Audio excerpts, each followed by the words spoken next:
And once you've drawn, you move on to very skilled builders and architects who build the models, because all of our buildings go into a very extensive modeling phase where it's as simple as making spirals on a piece of plywood. And then the models are created and they're passed to, certainly through the engineers, which is often not a happy day, but we work it out, and they're passed to artisans. And the artisans were seen with small bamboo rulers measuring this model to pick the bamboo to build it with, which I thought was a really, they had a giant roll of plans, but it was so much simpler to measure the model and build the building. These Balinese and Javanese workers are truly inspired. If you've ever walked by a construction site with a woman, you wonder how inspired, this is more of an American experience, I'm sure, how inspired the people who are building those spaces that you're going to live and work in are. There seems to be a shortage of artisans in the building trade. And there certainly seems to be a shortage of love.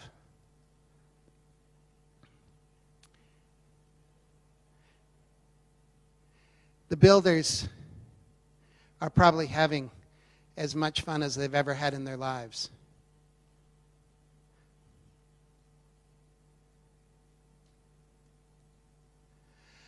Okay, this is the next part, and it's what I was talking about. How do you make a green school green?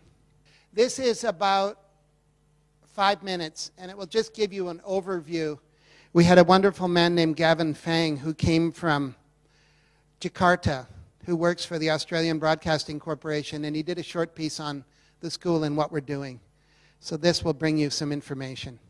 The past few months have seen the global economic crisis push the issue of climate change into the background somewhat. But for one school in Indonesia, protecting the environment is the very reason it's open.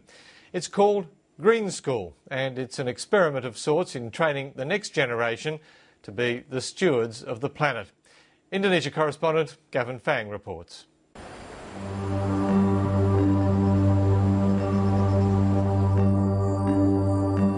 Hidden within the jungle in central Bali sits Green School. Just by looking, you can tell this isn't your average place of learning.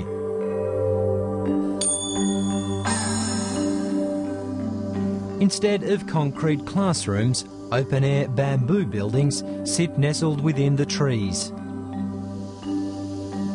Green School is a seed, a school-centered community in nature in Bali. The idea is sustainability. The idea is a minimal environmental impact, a small carbon footprint. It probably has the smallest carbon footprint of any school ever built.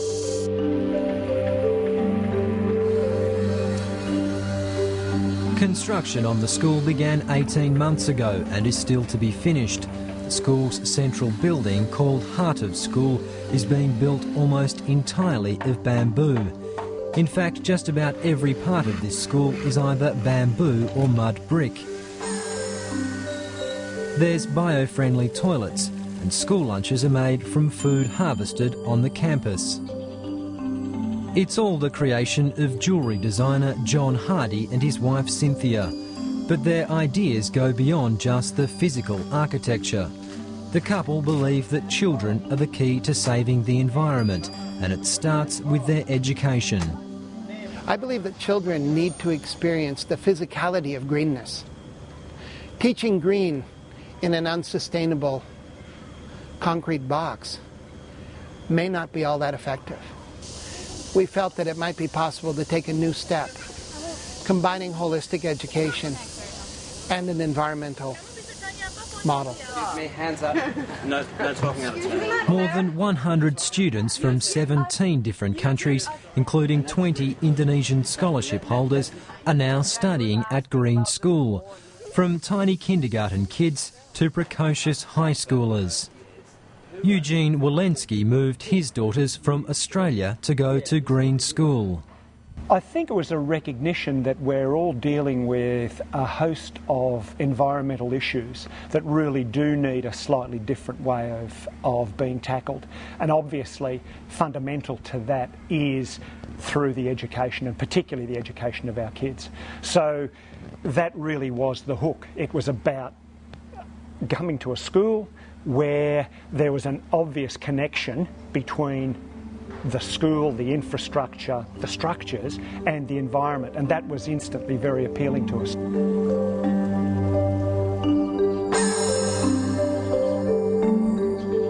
Green School's philosophy is in part based on some of the controversial ideas of 19th century thinker Rudolf Steiner, who believed that learning should combine elements of the artistic, practical and theoretical. The school also draws from American professor Howard Gardner's theories that intelligence isn't just something that can be measured by IQ tests, but is made up of many different abilities, like being talented at music. But what does that mean in practice? We need to produce generations of people who think about things differently, are willing to look at things in different light. And that's what Green School is all about. It's getting a blend, it's combining the essential skills that these kids are going to need to go through the system, particularly in English, maths, science, all the way through, from the youngest kids all the way through. And then blending in this green curriculum, so evolving a curriculum from nature studies to ecology to environment studies to sustainability, that flow. Many Indonesians are lucky to even get a basic education. Almost half don't finish high school, often because there's no place for them to go. The government's goal is for 9 years minimum education for all children. International schools favoured by expatriates like Green School are out of reach of all but a few Indonesians. But Ronald Stone says Green School can play a part in improving the national education system. Part of my dream is having a teachers' professional development centre on this site, not just for international teachers but for Indonesian teachers. Coming not necessarily to learn green courses, but to be in this environment and by a process of osmosis ask the questions and see, we could do things like that. If Green School seems a bit unconventional, that's probably because it is. The school admits its teaching philosophies have yet to be tested, but it hopes that its curriculum will evolve to be in line with the International Baccalaureate program, which is now widely accepted as an entrance qualification for university. And the proof of whether the ideas here work will be whether the children the school turns out succeed. I like it because it's so different to any other school in the world, and that I like that they have a different way of teaching you, and you learn something new that you don't learn other places. Everyone's really friendly, and it's really like learning in a kind of chilled way. And all the build is with bamboo, and this is so cool. It's eco-friendly. Yeah. Green School is already an ambitious project, but founder John Hardy is not slowing down. The school has big plans, including finding a way to harness the nearby river to power the whole campus.